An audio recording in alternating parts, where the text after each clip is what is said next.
Selamat datang kembali di program ini. Hari ini kita ditemani oleh Ray McGovern yang telah bekerja selama 27 tahun di CIA. Ia memimpin National Intelligence Estimates dan juga menyiapkan President's Daily Brief untuk Presiden Reagan. Selamat datang kembali di program ini, sahabatku. Senang bertemu denganmu lagi. Terima kasih, Glenn. May warni face.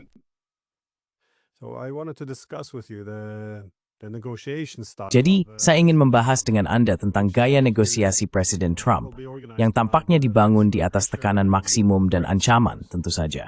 Namun, tampaknya setidaknya terhadap kekuatan besar, pendekatan ini agak tidak efektif. Sekarang kita melihat bahwa Tiongkok telah memberlakukan sanksi balasan yang benar-benar menyakitkan. Bukan hanya terhadap AS, tetapi juga melalui blokade mineral tanah jarang, yang mengancam untuk mendemilitarisasi AS sampai batas tertentu. Rusia tidak akan bergeser sedikit pun dari tujuan utamanya untuk menghentikan ekspansi NATO ke Ukraina. Iran tidak akan menyerah, apapun yang dilakukan. Bahkan India telah menunjukkan bahwa mereka siap menjauh dari Amerika Serikat jika tekanan yang diberikan terlalu besar. Jadi saya ingin tahu bagaimana Anda memahami semua ini, gaya tekanan maksimum dan negosiasi ala Trump ini. Apakah dinamiknya of design-berbreking menal small terhadap berbeda dari diplomasi tradisional?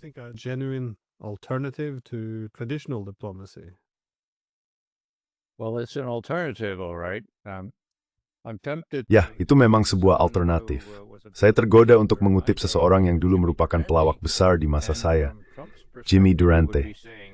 Dari sudut pandang Trump, dia mungkin akan berkata sekarang, sungguh perkembangan yang menyebalkan ini. Dunia sedang runtuh menimpa Donald Trump, namun dia tampak tidak menyadarinya atau pura-pura tidak tahu. Dia berbicara tentang kemenangan besar ini. Tahukah Anda, 57 atau mungkin 59 negara. Dia menyebut keduanya pada waktu berbeda selama konferensi pers dengan Zelensky, telah mendukung apa yang disebutnya sebagai keajaiban di Timur Tengah baru-baru ini. Dan tahukah Anda, dia benar-benar percaya pada apa yang dikatakan oleh staf humasnya, yaitu bahwa Presiden dapat memindahkan gunung hanya dengan kekuatan kehendaknya.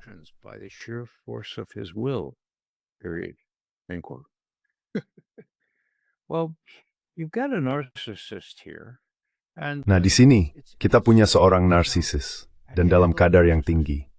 Sekarang, bagaimana cara menghadapi seorang narsisis?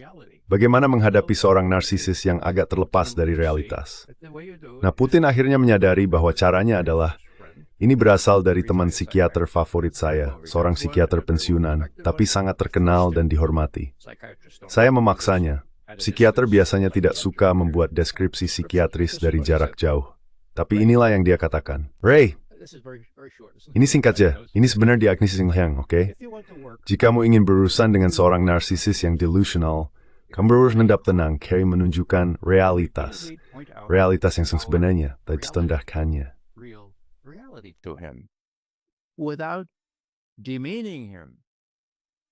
Try to help him clarify his real truth. Cobalah membantunya memperjelas kepentingan sebenarnya dan memperkuat kecenderungannya untuk memahami orang lain dengan jujur. Nah, saya tidak tahu apakah Putin punya psikiater yang sama untuk berkonsultasi, tapi sungguh itulah yang dia lakukan. Dia hampir menjilat, hampir terlalu tunduk, memuji Trump di setiap kesempatan. Ini contohnya, hadiah Nobel perdamaian. Haruskah dia mendapatkannya? Ya, saya tidak tahu. Itu bukan keputusan saya, kata Putin. Tapi tentu, dia telah melakukan beberapa hal baik lainnya. Lihat saja apa yang dia miliki. Jadi ini semacam peringatan. Dan tidak heran jika orang-orang di Moskow, beberapa di antaranya di posisi yang cukup penting, mulai jenuh dengan hal-hal seperti ini. Sekarang menurut saya, Putin berkata, tidak dengar, kalian semua. Putin, in my view, says, "Now look, you guys, I've consulted the best psychiatrists and psychiatrists." Saya sudah berkonsultasi dengan psikiater dan psikolog terbaik. Orang ini memegang kode nuklir, kan? Begini cara kamu memperlakukannya. Dan memang, itulah yang mengarah ke pertemuan puncak berikutnya. Sekarang kita sudah banyak bicara tentang Tomahawk, ya. Meskipun faktanya jumlahnya tidak pernah cukup. Mereka menembakkannya dari kapal selam dan kapal perang. Ukraina tidak punya kapal atau kapal selam. Oh, tapi mereka bisa menembakkannya dari darat, dari tabung peluncur. Ya, it's up to Jom to see carried. Ya, mereka bisa bayangnya, nalbuto tidak harus digetesin. Ayolas, itu bisa disekarang praktis. Dan potong tenenum mendapot. And Putin said precisely that. So did Lavrov. Lavrov on the 30th of Begitu juga dengan Lavrov. September. Lavrov pada tanggal 30 April atau September kalau tidak salah mengatakan, lihat, sejauh yang saya tahu belum ada keputusan yang dibuat. Dan sepertinya seluruh urusan Tomahawk ini semacam penghiburan bagi orang Eropa untuk mengatakan, ya, kami masih mendukung kalian. Mungkin kami akan menyingkirkan hal-hal ini. Dan saya tidak tahu siapa yang benar. Apa yang dikatakan Putin keesokan harinya? Mengenai Tomahawk, kutipannya, ini adalah cara lain untuk mengalihkan perhatian dari masalah domestik di Eropa. Tapi setidaknya, sejauh yang saya lihat, kepemimpinan Amerika Serikat tampaknya lebih cenderung mengejar kebijakan yang berbeda, berfokus pada pencapaian tujuan pembangunan nasional. Dan begitulah cara saya memahaminya, kata Putin pada tanggal 2 Oktober. Jadi, tenanglah. Lalu 2 hari kemudian, Kepala Negara Belarus berkata, lihat tolong, tetap tenang saja tentang semua ini.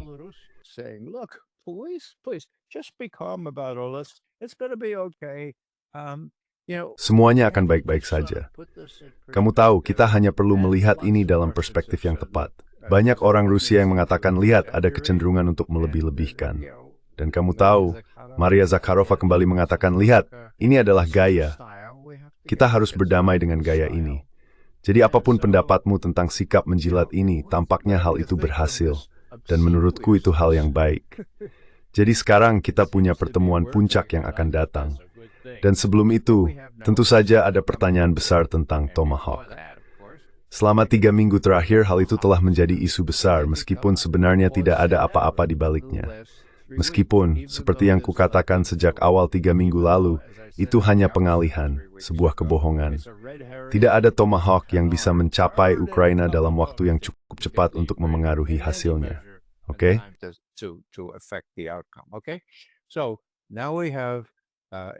Jadi sekarang situasinya memuncak karena Zelensky akan datang ke Gedung Putih pada hari Jumat. Lalu apa yang terjadi? Nah, menurut saya yang terjadi adalah Putin berkata, hubungi Trump, dan mereka berbicara kemarin selama 2,5 jam. Dan Putin berkata tidak, kamu tidak akan melakukan sesuatu yang benar-benar aneh, seperti memberitahu Zelensky bahwa dia akan mendapatkan Tomahawk.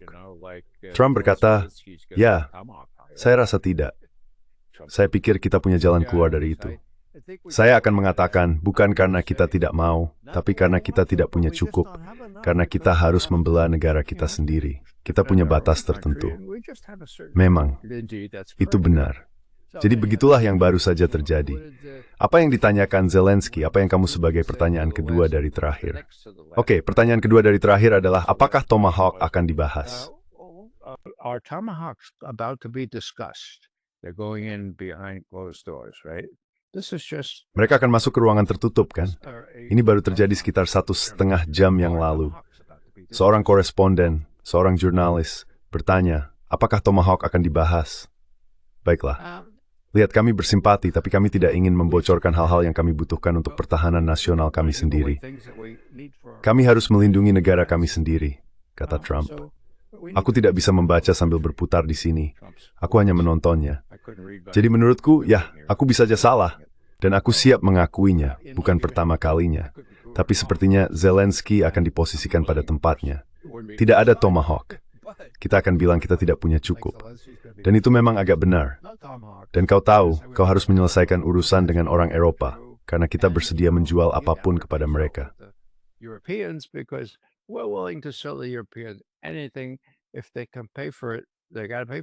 Jika mereka bisa membayarnya, mereka harus membayarnya. Mereka tidak punya banyak uang. Tapi kemudian, jika mereka membayarnya dan memberikannya kepada kalian, apakah kalian punya cukup personel? Apakah kalian masih punya cukup pasukan untuk menggunakan semua perlengkapan ini? Mungkin tidak. Jadi hal besar, Glenn, seperti yang saya lihat, adalah orang-orang kehilangan pandangan akan fakta bahwa Rusia telah memenangkan perang ini. Di Donbas, perang berlangsung dengan kecepatan yang sebelumnya tampak mustahil atau tidak mungkin mengingat taktik Rusia. Tapi sekarang mereka berhasil. Serangan rudal dan drone terjadi dalam jumlah yang belum pernah terjadi sebelumnya. Jadi bagi orang-orang yang berkata, ya baiklah, kamu bicara tentang Alaska. Okay. You talk about Alaska. You talk about, yeah, Alaska. Well, Kamu bicara tentang Alaska.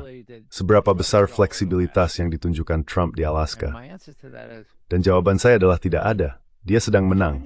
you remember him? Kamu ingat dia sedang menang, kan? Jadi dia menunjukkan cukup fleksibilitas untuk mendengarkan Trump dan mengatakan ya, kita tidak akan segera melakukan gencatan senjata. Saat berangkat, Trump berkata, saya akan sangat kecewa pada Putin jika saya tidak berakhir dengan semacam gencatan senjata. Dia mengatakan itu di Dover Tree.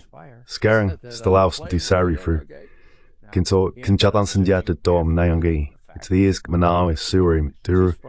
Itu makan semuanya dengan bertemu dengan inti Rusia. The whole field, taking into account Russian core interests.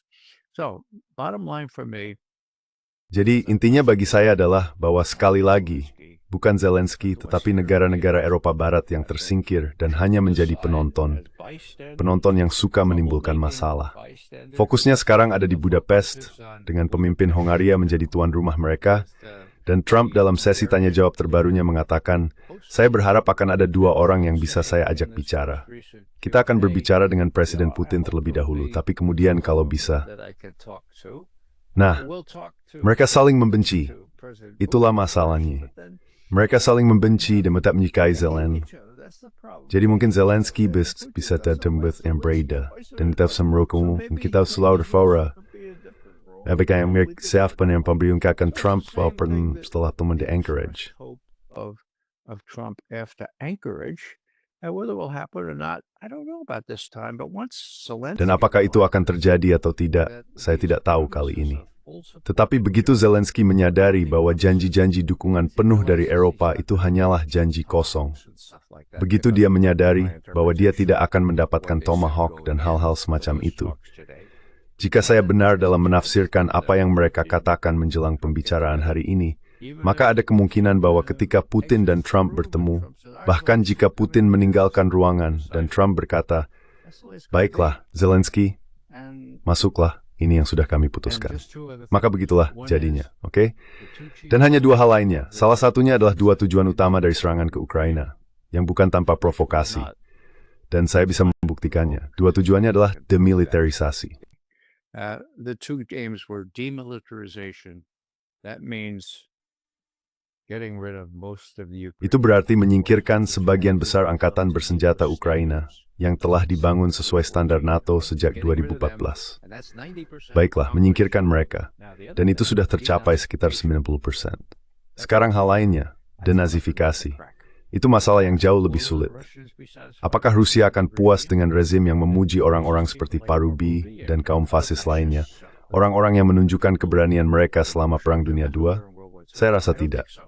Mereka akan bersikeras untuk melakukan perubahan semacam itu, dan mereka berharap dapat memperoleh dukungan dari Trump untuk memperbaiki situasi yang diciptakan oleh siapa namanya bantuan dari Victoria Nuland dan Geoffrey Pyatt, duta besar kita di Kiev, ketika mereka memasang rezim sayap kanan neo-Nazi, dengan sepenuhnya menyadari bahwa pada akhirnya Zelensky akan bergantung pada mereka.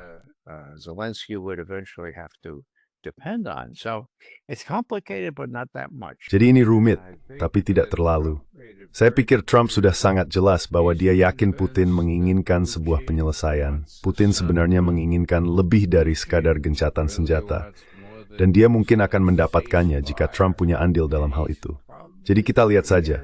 Mungkin Zelensky akan diizinkan masuk ke ruangan nanti. Tapi dia akan diberitahu apa syarat-syaratnya. Dan jika dia berkata tidak, kami tidak akan menerima itu. Piotr Makaros frame tweakis. Yung maparle thread mani muinam aeroperiod and lihat bipat tourstang and bis the breaker bertabe. Kumay gagwal subregi kan abba pen bikrors tobo blue dope thin. Stalden stungait workhin. For God's sake, come to reality. Yeah, I've spoken to some Russian officials and they... Ya, saya sudah berbicara dengan beberapa pejabat Rusia, dan mereka sering mengulangi apa yang baru saja Anda katakan. Jangan terlalu terbawa oleh nada atau bahasanya. Itu hanya sesuatu yang perlu dibiasakan. Mereka juga tampak agak khawatir, karena di media ada laporan yang seolah-olah berusaha memancing respons dari Rusia, menciptakan ketegangan yang semakin meningkat. Dan tentu saja ada pihak Eropa. Mereka tampak sangat bersemangat atau mungkin emosional tentang seluruh isu ini, karena ketika orang Eropa diyakinkan untuk sepenuhnya bergabung dalam perang perantara ini pada tahun 2022, sangat berses.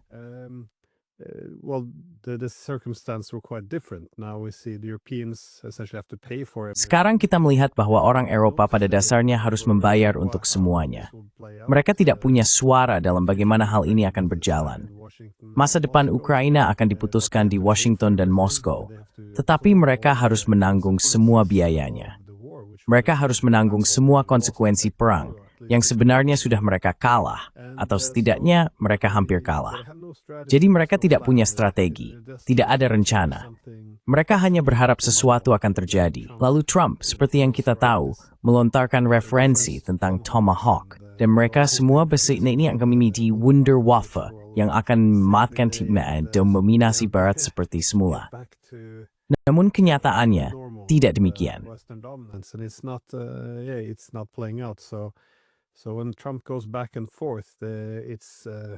Jadi ketika Trump bolak-balik mengambil sikap, hal itu mengguncang ibu kota di seluruh Eropa, karena mereka selalu bertanya-tanya, apakah dia bersama kita atau melawan kita.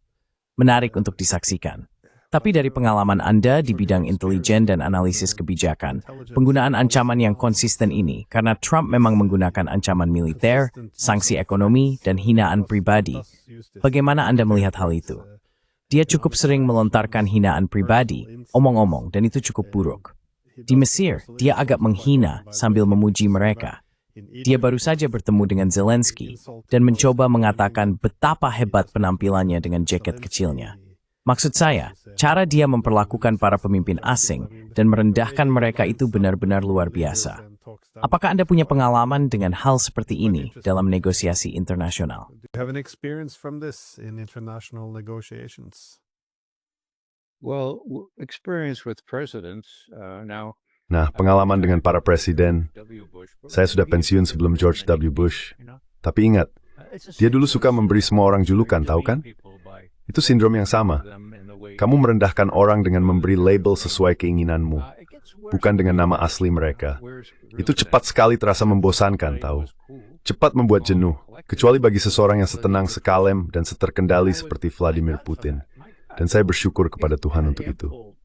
Ya Tuhan, dia punya banyak hal untuk membalas, kan? Tapi dia bilang tidak. Balasan ini bisa sama simbolisnya. Memang begitulah dia. Oke? Sekarang apa mereka suka caranya? Tentu tidak. Dan pendirian saya sejak 2015 selalu sama. Trump, ya Tuhan, itu hal terakhir.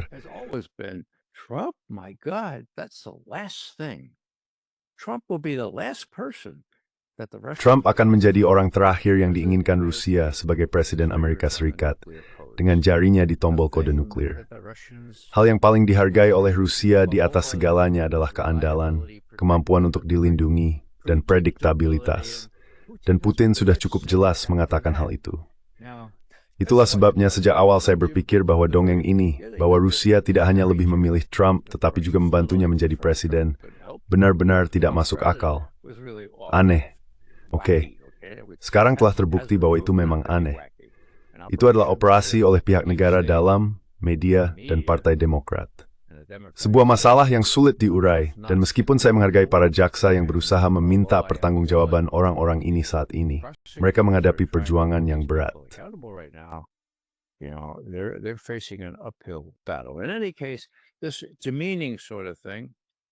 Bagaimanapun juga hal yang merendahkan seperti ini ikut berperan. Tetapi orang-orang yang benar-benar dewasa, seperti orang Iran, Tiongkok, Brasil, Rusia, mereka berkata, ya, kamu tahu orang ini, Trump meminjam ungkapan lama dari Lyndon Johnson.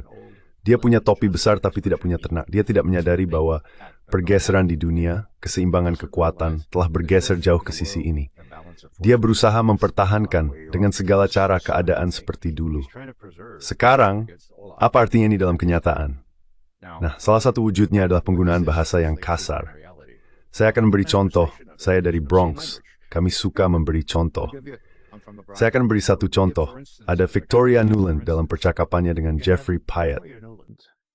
In her conversation with Jeffrey Pyatt. Now, let me just remember people. remind people. Sekarang izinkan saya ingatkan semua orang bahwa ini terjadi 2,5 minggu sebelum kudeta di Kiev pada Februari 2014. Pada minggu pertama Februari, sebuah percakapan diunggah ke YouTube. Panggilan yang disadap antara Victoria Nuland, asisten Menteri Luar Negeri untuk urusan Eropa, dan Jeffrey Pyatt, duta besar AS di Kiev. Mereka membicarakan rencana kudeta, menyebut nama-nama orang yang nantinya akan mengambil alih siapa yang terlalu sayap kanan untuk dipertahankan. Seperti dia seorang Nazi, tidak bisa dipertahankan. Lalu Pyatt, sebagaimana tugasnya sebagai duta besar, berkata, "Sekarang, Nyonya Menteri, Anda tahu Uni Eropa, mereka tidak akan menyukai kudeta ini." Dan dia menjawab dengan terkenal, "Persetan dengan Uni Eropa." Anda tahu apa arti kata persetan itu, bukan? The EU, you know what the F word is, okay? Well, Trump used the same thing today. Nah, Trump menggunakan kalimat yang sama hari ini di akhir konferensi persnya. Dia ditanya tentang Venezuela. Mengapa Anda mencoba menggulingkan pemerintahan di Venezuela? Dan dia menjawab, "Oh, tunggu sebentar. Ini soal narkoba. Dan mereka semua teroris. Mereka semua teroris, oke?" Penanyanya sangat bagus, seorang jurnalis surat kabar. Dia berkata, "Sekarang, bukankah Maduro, pemimpin Venezuela, sudah menawarkan hampir semua itu yang mungkin Anda inginkan dalam hal akses ke minjia dan hal lainnya? Bukankah dia sudah menawarkannya? Jadi mengapa Anda melakukan ini?" Dan Trump berkata, "Ya, katakan saja dia perlu belajar bahwa jangan main-main dengan kami." He needs to learn that you don't F with us. Okay? F the word, okay? I'm thinking back now. Kata F, oke? Sekarang aku teringat Joe Biden melakukan hal yang sama sekitar 6 tahun lalu. Dia sedang berada di sana melihat kerusakan akibat badai, mencoba menilai apa yang terjadi. Lalu wali kota dari kota kecil di Florida itu mendatanginya dan berkata, "Kerja bagus, Joe Biden, Presiden Biden, cara Anda menghadapi orang-orang Rusia di Ukraina." Dan Biden menjawab, ya terdengar lewat mikrofon. "Ya, orang harus belajar bahwa mereka tidak boleh macam-macam dengan keluarga Biden." Jadi kita punya semacam kesombongan ini, perasaan superioritas yang dulu mungkin bisa dibenarkan, tapi itu sudah sejak tak lama setelah aku lahir, 86 tahun yang lalu. Setelah perang, kita memang unggul. Sekarang, aku hanya akan menyebutkannya sekali lagi karena ini relevan. Now, I'll just mention one more time because it's relevant. At the Acme of U.S.-Russian relations. Di Akademi Hubungan AS-Rusia, itu terjadi pada tahun 2013. Oke, apa yang terjadi? Nah, ada operasi bendera palsu. Kami tahu itu operasi bendera palsu dan Menteri Luar Negeri Kerry berbohong habis-habisan. Obama pada dasarnya mengakuinya kemudian. Oke, dia mengatakan bahwa Presiden Suriah Bashar al-Assad telah meracuni rakyatnya sendiri di luar Damaskus, di sebuah tempat bernama Ghouta. Oke, sekarang kami tahu itu palsu pada saat itu. Kami menulis surat kepada Presiden, kami menulis surat kepada Ketua Kepala Staf Gabungan. Kami, veteran intelijen untuk kewarasan, mengatakan ini adalah bendera palsu, murni dan sederhana. Nah, Obama terpojok, sedang mengadakan konferensi pers, dan mereka bertanya, "Kenapa Anda berjanji ini adalah garis merah? Kenapa Anda tidak menembakkan Tomahawk ke Suriah habis-habisan?"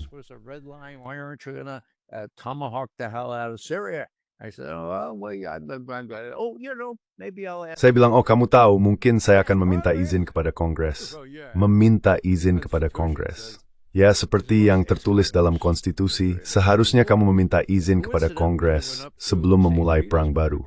Kebetulan dia pergi ke St. Petersburg untuk menghadiri pertemuan ekonomi, dan dia datang sehari lebih awal. Dia bertemu dengan Putin, ini awal September 2013. Dan Putin berkata, "Lihat, saya menghargai Tuan Obama atas keinginan Anda untuk tidak memulai perang lagi.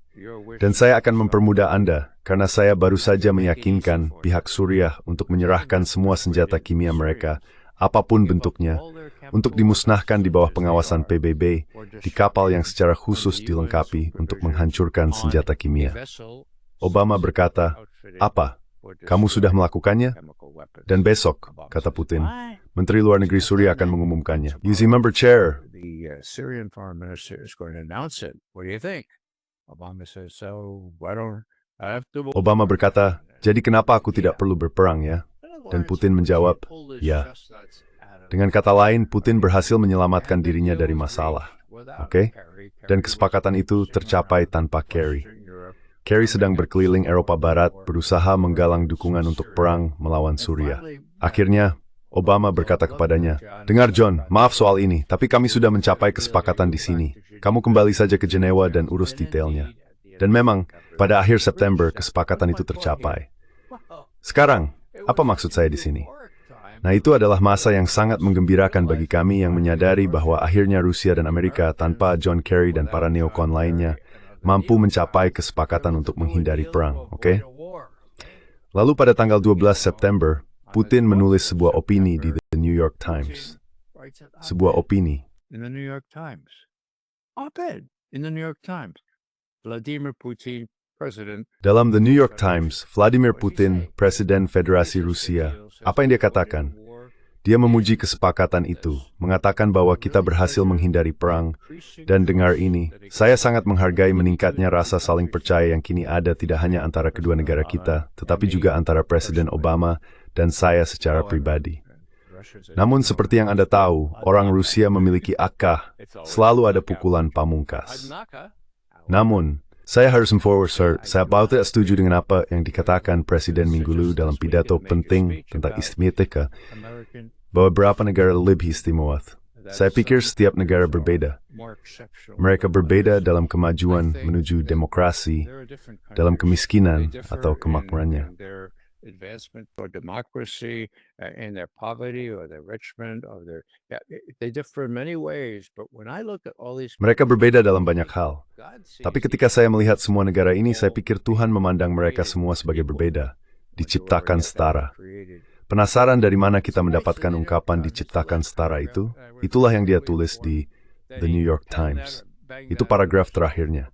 Saya mendapat informasi yang dapat dipercaya bahwa dia menulis atau mengetiknya sendiri. Baiklah, wow, itu tanggal 12 September 2013. Apa yang terjadi? Masuklah Victoria Nuland. Masuk juga, ya, $5 miliar dukungan untuk aspirasi Ukraina bergabung dengan Barat, seperti yang dia akui pada Desember 2013.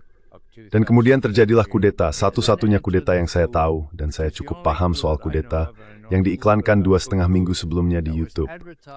Catatan kecil di sini, Glenn. On YouTube. There's a little footnote here, Glenn. You know, why was Putin Kau tahu, mengapa Putin masih berada di Sochi demi Tuhan ketika kudeta itu terjadi? Ya, alasannya sama seperti aku yang duduk dengan nyaman di Washington. Ketika sebuah kudeta gagal, itu bukan istilah teknis dalam dunia intelijen. Jika kudeta gagal, maka tidak akan terjadi, bukan? Dan lebih dari itu, Putin telah diberitahu bahwa ada sebuah kesepakatan yang diawasi oleh Menteri Luar Negeri Jerman saat itu, Steinmeier, bersama dengan perwakilan Inggris dan Polandia. Mereka akan memimpin transisi ke domain yang damai. Yanukovych akan mengadakan pemilihan dan mundur dengan tenang, dan seluruh kerusuhan di Maidan telah mereda. Kesorik saya, gini kayak awan di sana. Jadi aku bisa memahami Putin. So, I sympathize with Putin.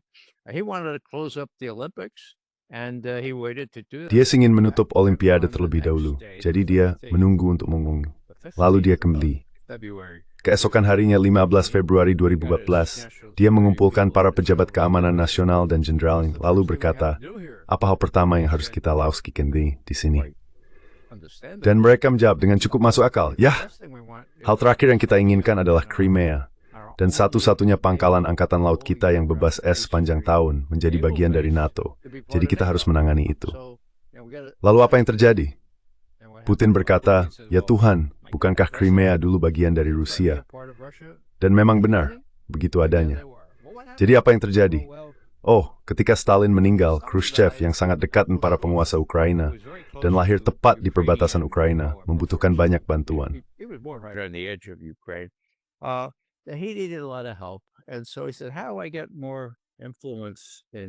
Lalu dia berkata, bagaimana caranya saya bisa mendapatkan lebih banyak pengaruh di Moskow yang saya butuhkan? Stalin tidak membutuhkannya. Maka dia memutuskan, ya sebenarnya tidak masalah, bukan? Ukraina adalah bagian dari Uni Soviet. Mari kita berikan Crimea kepada Ukraina. Oh, apa bedanya? Nah, kemudian seperti yang Anda tahu, Uni Soviet runtuh dan Ukraina menjadi negara terpisah. Ya Tuhan, Crimea menjadi bagian dari Ukraina. Dan begitulah cerita yang mereka sampaikan. Saya bisa membayangkan Peterburg, baiklah, kecerdasanku chefnya. Oh, setelah receiver strain, and itu kami begitulah berkemebnya, sebuah dekret. Jadi di Vavas Kriterny dan Crimea, kita bagaimana Ukraina. So you just said Crimea now be part of Ukraine, and that's how he did it. Okay. Putin. Dan begitulah cara dia melakukannya. Oke? Putin. Putin itu seorang pengacara, kan? Kedengarannya tidak benar bagi saya. Lalu bagaimana lagi kita bisa melakukannya? Nah, mari kita adakan plebisit. Singkat cerita, mereka mengadakan plebisit, hasilnya lebih dari 90% memilih bergabung kembali dengan Rusia daripada tunduk pada rezim kudeta di Kiev.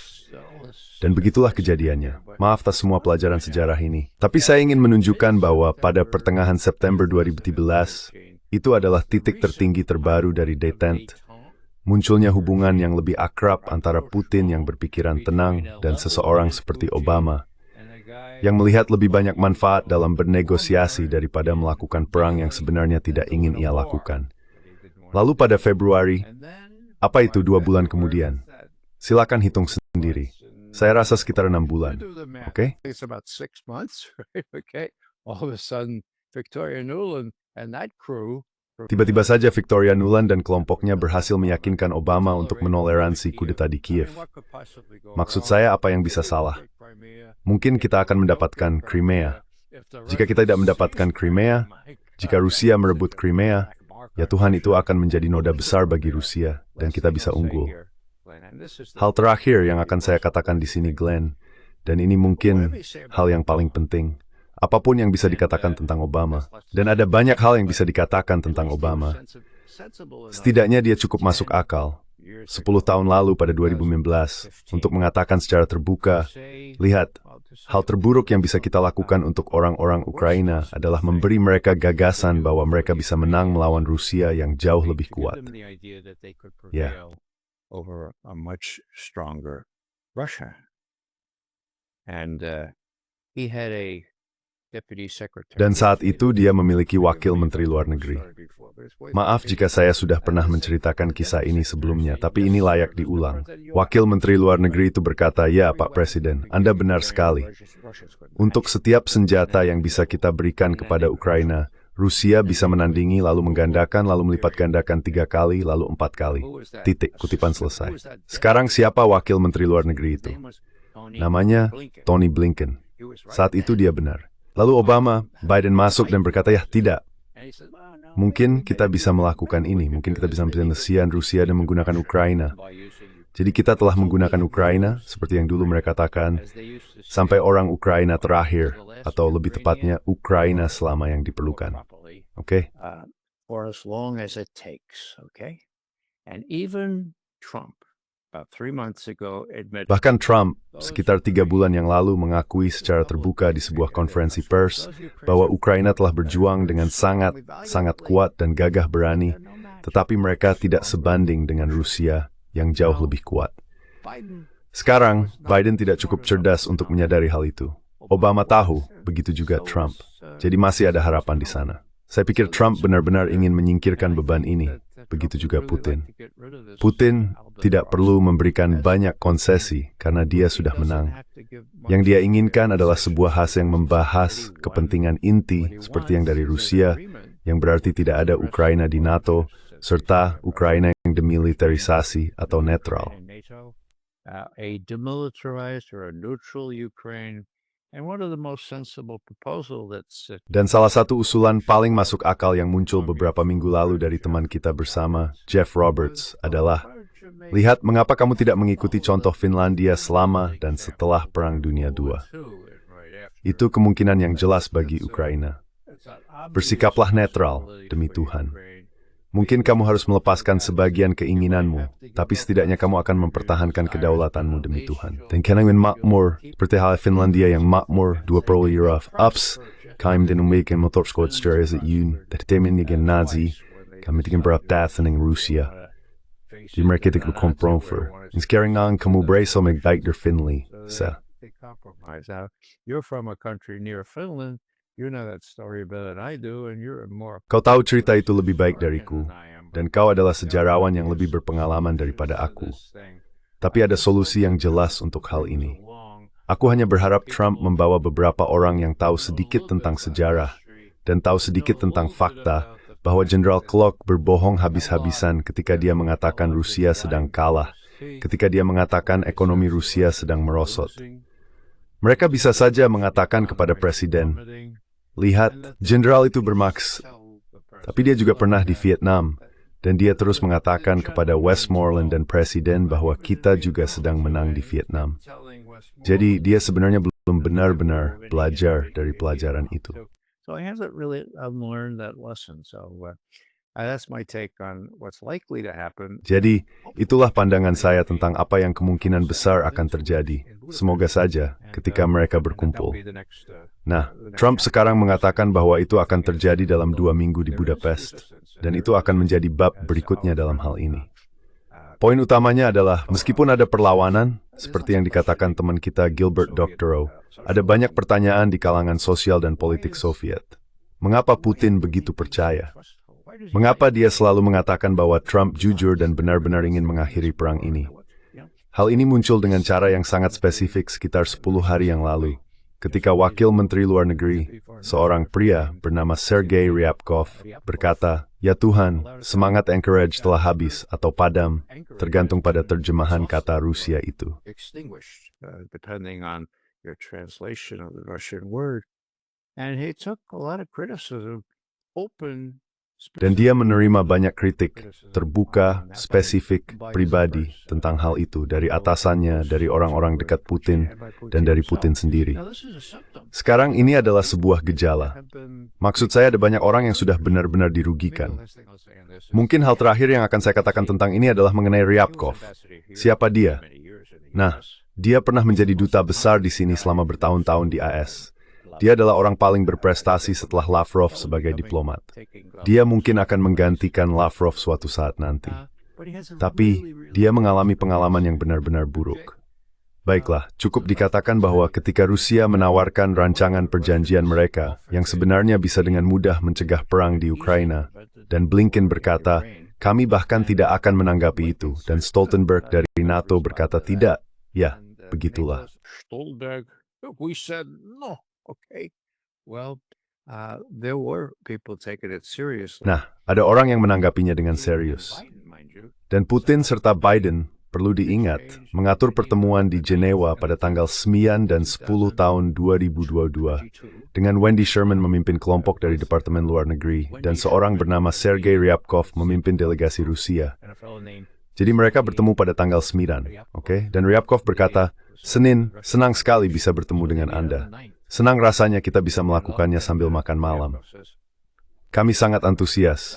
Ushakov, setelah ia selesai merilis ringkasan panggilan telepon antara Biden dan Putin pada 30 Desember, hanya 10 hari yang lalu, kami merayakannya saat Tahun Baru.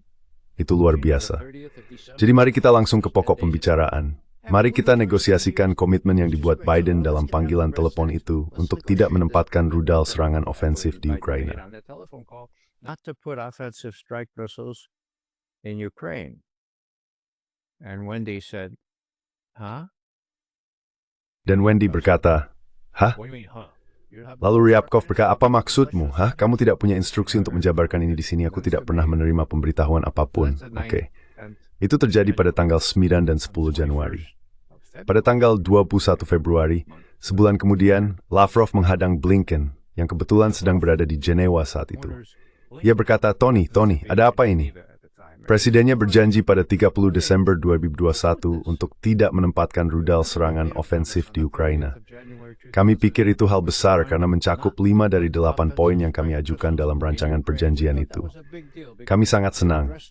Tapi ketika mereka sampai di Jenewa, Wendy Sherman bilang dia belum pernah mendengarnya. Ada apa ini, Tony? Dan dia menjawab, lupakan saja. Presiden sedang sendirian di rumah saat Natal. Was alone, at home alone over Christmas, okay? He was in Delaware. That's where he lives. Baik, dia sedang berada di Delaware. Disitulah dia tinggal. Dan baik Sullivan maupun aku tidak bersamanya, jadi lupakan saja. Kami tidak akan memberlakukan batasan apapun pada rudal serangan ofensif di Ukraina. Kita bisa membicarakan kemungkinan membatasi jumlahnya atau semacam itu. Tapi lupakan apa yang kamu katakan tentang janji Biden. Nah, hal itu berjalan agak tidak menyenangkan. Oke? Dan hanya 3 minggu kemudian, percakapan terakhir antara Biden dan Putin, yang benar-benar terakhir, adalah panggilan telepon pada 12 Februari, hanya 10 hari sebelum invasi ke Ukraina. Laporan resmi menyebutkan bahwa Biden menolak membicarakan janji yang dia buat terkait tidak menempatkan rudal serangan ofensif di Ukraina, dan juga menolak membicarakan penolakannya untuk memasukkan Ukraina ke dalam NATO. Jadi 10 hari kemudian, terjadilah invasi ke Ukraina. 10 days later, you have the invasion of Ukraine. There are lots of other reasons why I say that invasion. Ada banyak alasan lain mengapa saya mengatakan bahwa invasi itu tidak terjadi tanpa provokasi. Oke? Itu sangat diprovokasi. Oke? Apakah itu berskala penuh seperti label lain yang mereka gunakan? Tidak, itu bukan berskala penuh. Sekitar 90.000 pasukan, kemana mereka pergi? Mereka bergerak menuju Kiev. Apa yang terjadi? Mereka berhenti. Kenapa mereka berhenti? Karena Putin dan Zelensky secara pribadi mengirimkan perwakilan mereka untuk merundingkan kesepakatan yang mereka capai di Istanbul pada awal April 2022, 6 minggu setelah perang dimulai.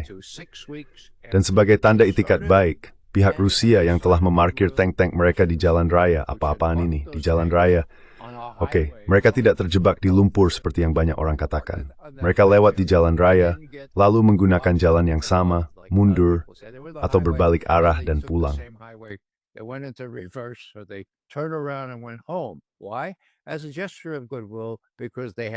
Mengapa? Sebagai isyarat niat baik, karena mereka memiliki kesepakatan awal, perjanjian ini, pemahaman ini, yang juga mencakup larangan bagi Ukraina untuk bergabung dengan NATO.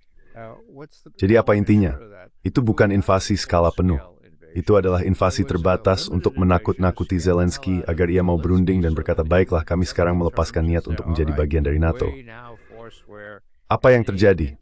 Nah, para negosiator Ukraina maupun Rusia menjelaskan dengan tepat apa yang terjadi. Boris Johnson datang atas permintaan AS dan Inggris dan berkata, tidak, jangan tanda tangani. Jangan tanda tangani. Sudah cukup buruk kamu menandatanganinya secara awal, tapi jika kamu menandatangani itu, kami tidak akan mendukungmu. Oke?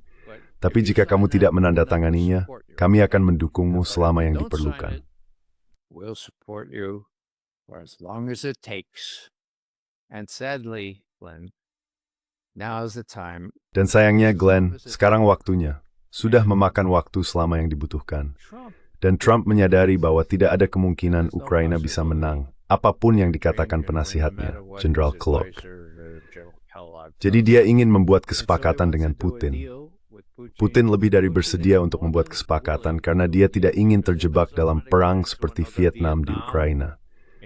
Dia akan senang berhenti di posisinya sekarang, mungkin dengan sedikit tambahan wilayah Donetsk. Oke? Jadi ada seseorang yang sedang menang, dan seseorang yang ingin membuat kesepakatan hanya untuk menyingkirkan masalah itu dari meja. Oke? Dan saya pikir, seperti yang sudah saya katakan sebelumnya, Putin bersedia memberikan sebanyak mungkin lipstick yang dibutuhkan Trump untuk menutupi kenyataan bahwa dia sedang memoles kekalahan ini. Dan ada penurunan ketegangan di Eropa. Diminishing of tensions in Europe, and the Europeans will have to go back into the. Dan orang-orang Eropa harus pulang dan berkata, ya ini ide yang buruk. Sekarang, mari kita alihkan perhatian kita untuk memulihkan negara kita sendiri dan tidak membuang banyak uang untuk membeli senjata Amerika guna dijual kepada orang-orang Ukraina yang tidak punya uang dan tidak punya pasukan. Maksud saya Dili adalah kesepakatan hebat yang diusulkan. Menjual kepada orang Eropa memberikannya kepada Zelensky, dan Zelensky tidak memiliki pasukan atau spesialis untuk menggunakannya.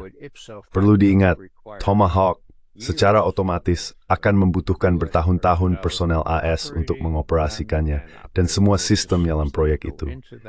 Dan itu adalah sesuatu yang tidak ingin dilihat terjadi oleh Trump maupun Putin.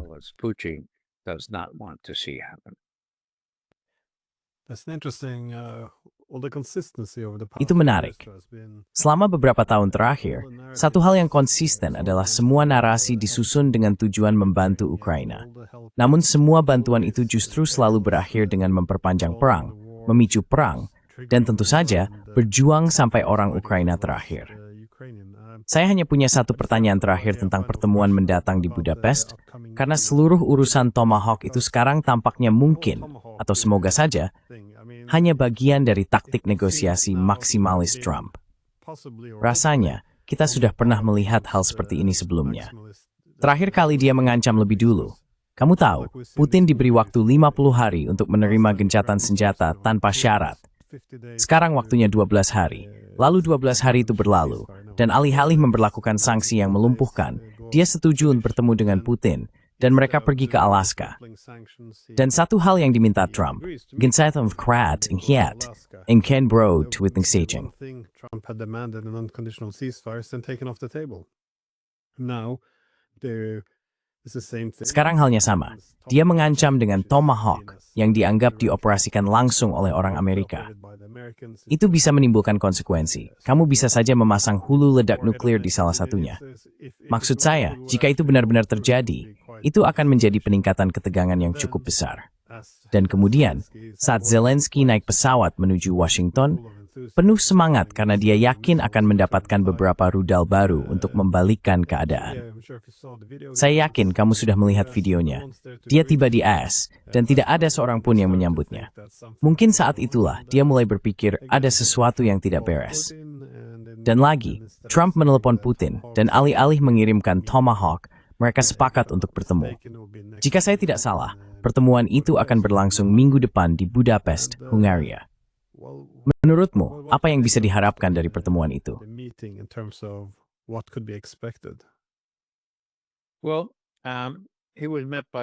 Nah, dia disambut oleh kepala protokol ketika mendarat.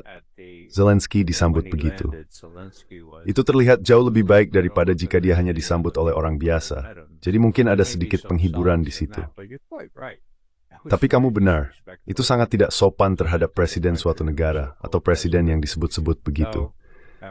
Menurut saya, dia sudah tahu jauh sebelumnya bahwa dia sedang melompat ke sarang singa. Dan ketika dia duduk berhadapan dengan Putin di konferensi pers itu, dia masih tahu, kamu butuh Tomahawk. Maksudnya, halo, kami masih ingin Tomahawk. Setelah dia sedang berbicara sebuah audiens lain, bukan pada orang yang berada di ruang terpisah. Jadi kau akan bertanya, kamu akan mendapatkan Tomahawk. Separate room and say you're not going to get any tomahawks. Now, all this dependent on what the announcement is probably. Sekarang, semua ini bergantung pada apa pengumuman yang akan disampaikan, kemungkinan dalam 1 jam ke depan, tentang bagaimana jalannya pembicaraan tersebut. Namun, terkait dengan pembicaraan yang akan datang di Budapest, hal terpenting bagi saya adalah bahwa Rusia benar-benar serius ketika mereka mengatakan, dan mereka telah mengatakannya beberapa kali di tingkat yang sangat berwenang. Kami memprioritaskan pengembangan hubungan yang lebih dekat dan saling menghormati dengan Amerika Serikat. Itulah prioritas kami. Hal lain bersifat sekunder. Hal-hal lain, Ukraina, sekunder. Jika AS menyerang Iran, tetap sekunder.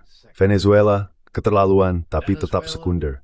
Dan seluruh hal tentang bagaimana memperlakukan seorang narsisis sebagian bersifat taktis.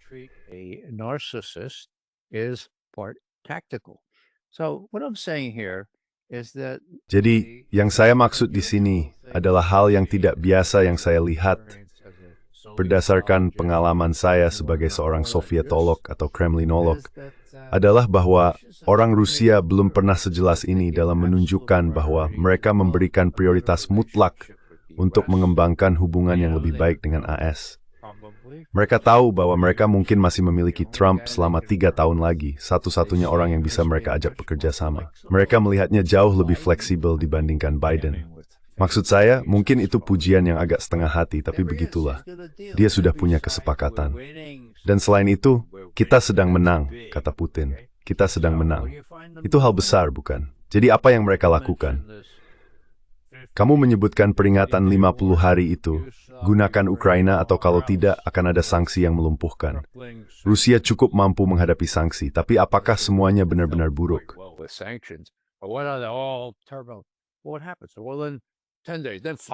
Apa yang terjadi? Nah, dalam 10 hari, lalu 5 hari. Ketika tinggal 5 hari, Witkoff akhirnya menemui presiden dan berkata, apa yang akan Anda lakukan? Apakah Anda akan memberlakukan sanksi yang melumpuhkan? Rusia kebal terhadap sanksi. Apakah Anda juga akan menjatuhkan sanksi pada Tiongkok dan India? Itu tidak akan berhasil.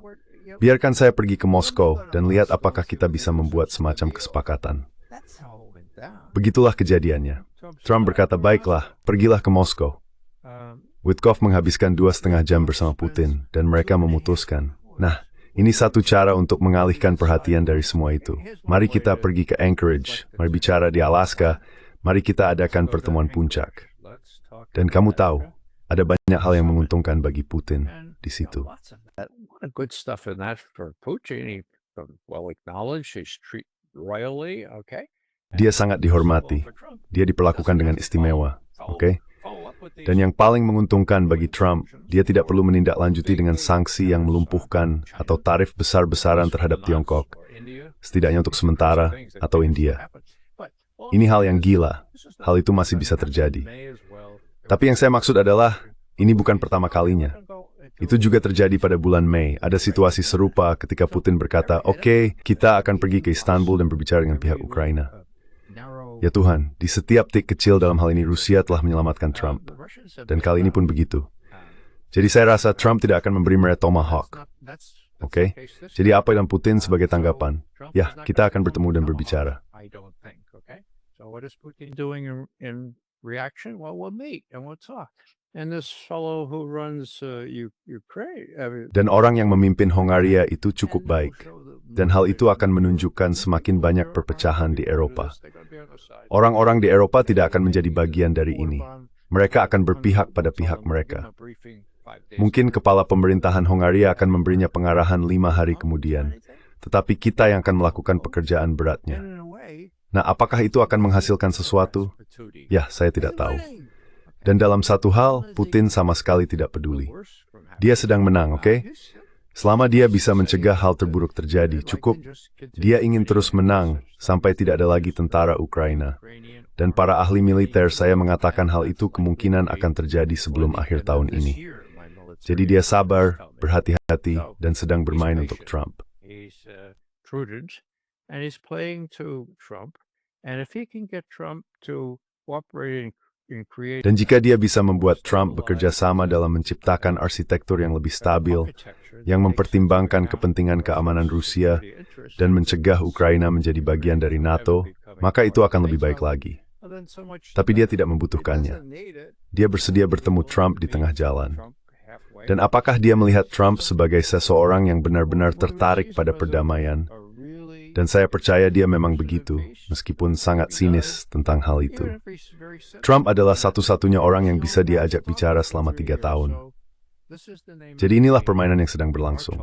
Ada pembicaraan, ada kontak, dan itulah mungkin hal terbesar tentang pertemuan puncak di Alaska, dan hal terbesar tentang Tomahawk. Menurut saya, ketika semua ini mencuat ke publik, Lavrov sedang berbicara dengan Rubio, dan Ushakov sedang berbicara dengan yang lain. And Witkoff was talking to others and Ushakov, and they said, okay, look, this is going to play out. Mereka berkata, baiklah, dengar, ini akan menjadi sorotan di media. Kita harus menanganinya pada akhirnya. Jadi mereka butuh 2 minggu untuk memutuskan. Baiklah, kita akan mengadakan pembicaraan puncak ini tepat sebelum Zelensky muncul di Gedung Putih. Di Gedung Putih, kalian beri dia peringatan keras. Lihat apakah kalian bisa mengekangnya. Jika tidak, ya, dia tidak punya banyak hal lain untuk diandalkan. Orang Eropa tidak punya kemampuan untuk benar-benar merugikan kita. Jadi santai saja. Dan seperti yang dikatakan oleh Perdana Menteri Belarus, Rusia, Lukashenko, dengar, tenang saja, oke? Tenang. Hal-hal seperti ini terjadi. Semuanya akan baik-baik saja. Tunggu saja. Lihat saja nanti. Dan tentu saja itu terjadi tepat sebelum Putin dan Trump sepakat untuk mengadakan pertemuan puncak ini. Dan sekarang kita akan lihat apa yang terjadi di Budapest. And now we'll see what happens in Budapest. Well, it would be interesting to see what, Ya, akan menarik untuk melihat apa hasilnya nanti. but you're correct. Tapi kamu benar, orang-orang Eropa tidak senang karena acara itu diatur di Budapest, sebab mereka bahkan menghukum Orban karena mengunjungi Moskow dan mencoba membuat Zelensky dan Putin mencapai kompromi politik. Jadi mereka sama sekali tidak senang dengan hal ini. Tapi sekali lagi, tidak ada yang benar-benar bisa dilakukan lagi. Menurutku, orang-orang Eropa sekarang cukup kebingungan. Aku punya rekan dari Amerika yang baru-baru ini berada di Ukraina, bertemu dengan orang-orang tokoh-tokoh tingkat tinggi seperti Budanov dan Umarov dan lainnya. Dan memberitahuannya, tetap ultima lalu senang dengan orang-orang Eropa. Very happy with the Europeans these days. Not as much as Aristotle. Tidak sebanyak Arstovich, tentu saja, yang sekarang pada dasarnya menyalahkan banyak hal ini hampir sepenuhnya kepada orang Eropa. Tapi ini akan sangat menarik. Saya tidak merasa terbatas dalam optimisme saya tentang apa yang sebenarnya bisa dicapai. Saya pikir Trump terlalu optimistis tentang hubungan pribadi mereka. Tapi seperti yang Anda katakan, perang itu akan berakhir dengan sendirinya. Jadi jika seseorang bisa mencegahnya meluas, terutama perang antara AS dan Rusia, saya pikir itu buah kemenangan. Jadi Ray, terima kasih banyak meluangkan waktu. Saya selalu senang berbicara dengan Anda. Terima kasih sekali lagi. I always love speaking with you, so thanks again. You're most welcome. Now let's watch Semaman, the outcome of Karong Mary ternukat apa yang bersuntul dari percatsai kita sedang bidang singsak terbicara. Apa kita benar dalam mengira bahwa isu Tomahawk hanyalah pengalih pers atau tidak? Aku harap kita benar. Dan jika tidak, mengetahui jika Mefal Director Bro toughly attack Linucci. to the drawing board and see what's going to happen next.